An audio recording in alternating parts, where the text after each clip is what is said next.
तो दोस्तों परसों क्या हुआ सुप्रीम कोर्ट में? परसों 5 अगस्त थी और सुप्रीम कोर्ट में क्या डिसीजन आया? तो खबर तो दोस्तों आपको मिल गई होगी कि एक नोडल ऑफिसर अपॉइंट किया गया। मैंने आपको अपने टेलीग्राम पे भी बताया था, लेकिन क्या काम है उस नोडल ऑफिसर का और अब क्या कुछ होने वाला है आगे? क्योंकि बहुत सारे बंदे ये भी क्वेश्चन आ रहे हैं कि भाई जो सुप्रीम कोर्ट है उसके अंदर जो सीनियर एडवोकेट थे गेमिंग साइट्स के वो मौजूद ही नहीं थे, तो क्या उन्होंने गिव अप कर दिया?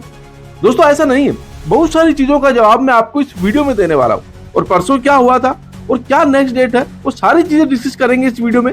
तो मेरी रिक्वेस्ट है वीडियो पूरा देखिएगा, वीडियो अच्छा लगे तो लाइक करिएगा, चैनल को जरूर सब्सक्राइब कर लीजिएगा, और आप मेरे टेलीग्राम से अभी तक नहीं जुड़े हैं तो जुड़ जाइएगा, जिसका लिंक मैंने डिस्क्रिप्शन और कमेंट बॉक्स में सबसे ऊपर दिया हुआ है।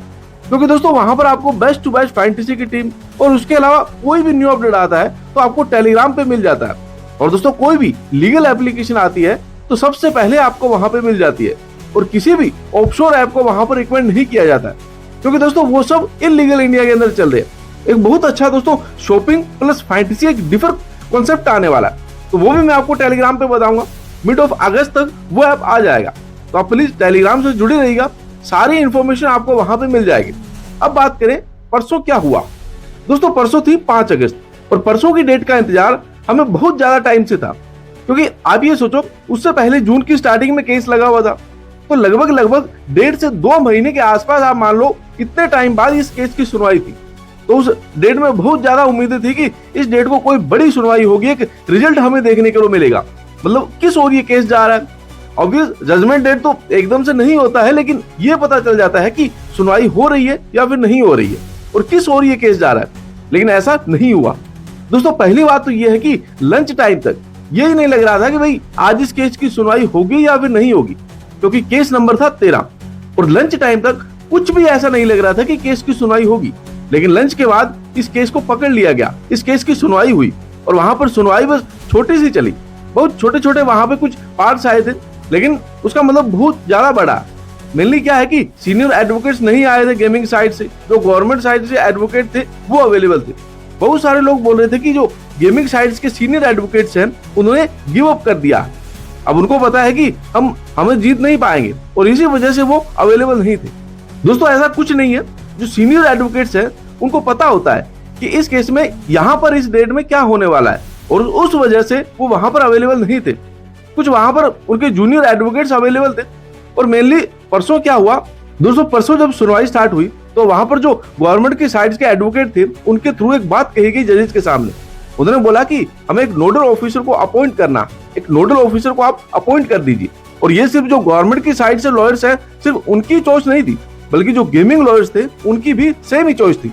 आई थिंक उन्होंने पहले से ही बात कर ली थी, और इसी वजह से सीनियर एडवोकेट्स आए भी नहीं थे, क्योंकि उनको पता था यहाँ पे सिर्फ नोडल ऑफिसर्स का हमको एक चयन करवाना है, उनको अपॉइंट करवाना।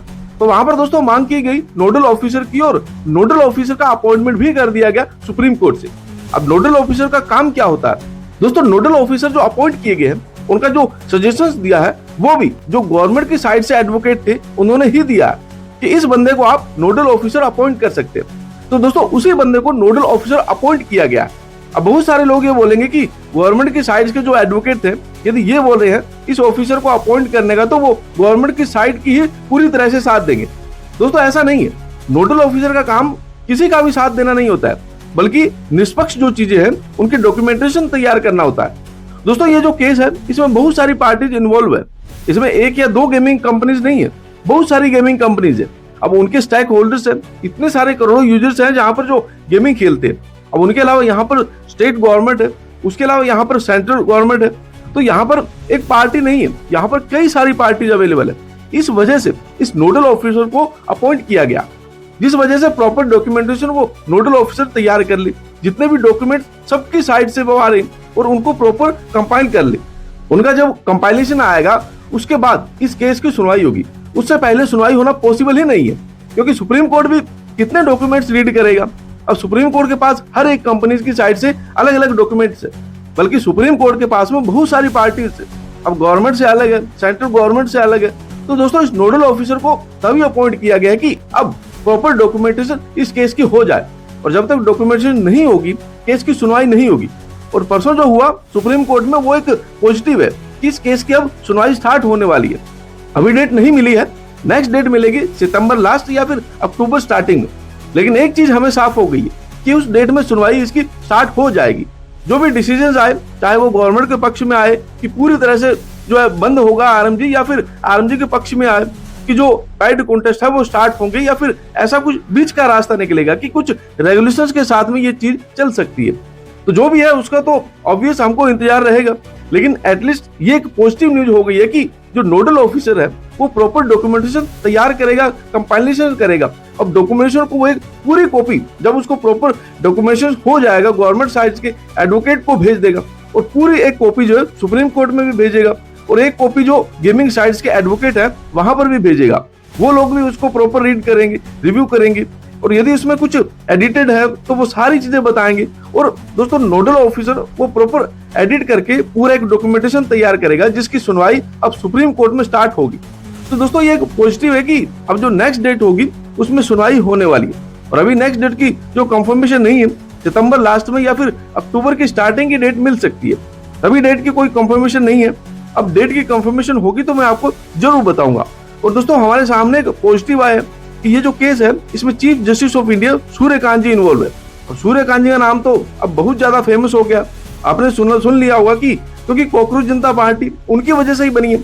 उन्होंने बोला था कि जितने भी बेरोजगार युवा है वो कॉकरोच है, वो भी इसी केस में इन्वॉल्व है। और जो चीफ जस्टिस ऑफ इंडिया है उनका फरवरी में मेनली रिटायरमेंट होने वाली है, तो वो चाहेंगे कि मेरे होते होते इस केस का रिजल्ट निकल जाए। और अब उनपे एक यूथ का प्रेशर भी होगा कि यूथ क्या चाहती है, क्योंकि पहले ही इतना ज्यादा बवाल हो चुका है कॉकरोच जनता पार्टी को लेकर। तो देखते हैं आगे क्या होता है। लेकिन चीफ जस्टिस ऑफ इंडिया को फरवरी में रिटायरमेंट हो जाएगा, उसे पहले ही उम्मीदें हैं कि इस केस की फाइनल जजमेंट आ जाएगी। हालांकि सितंबर लास्ट में या फिर अक्टूबर स्टार्टिंग में जो इसकी सुनवाई होगी वहां पे जजमेंट की आप मत सोचिएगा। लेकिन यहाँ पे सारे डॉक्यूमेंटेशन कंपाइल होंगे, पूरी डॉक्यूमेंटेशन होगी, और उस डॉक्यूमेंटेशन के आधार पे जितनी भी पार्टीज है वो वहां पे बहस स्टार्ट कर सकती है, गवर्नमेंट की साइड से भी और जो गेमिंग कंपनीज है उनके साइड से भी। क्योंकि अभी तक बहस ही स्टार्ट नहीं हुई थी, अभी तक सिर्फ नेक्स्ट डेट मिला करती थी।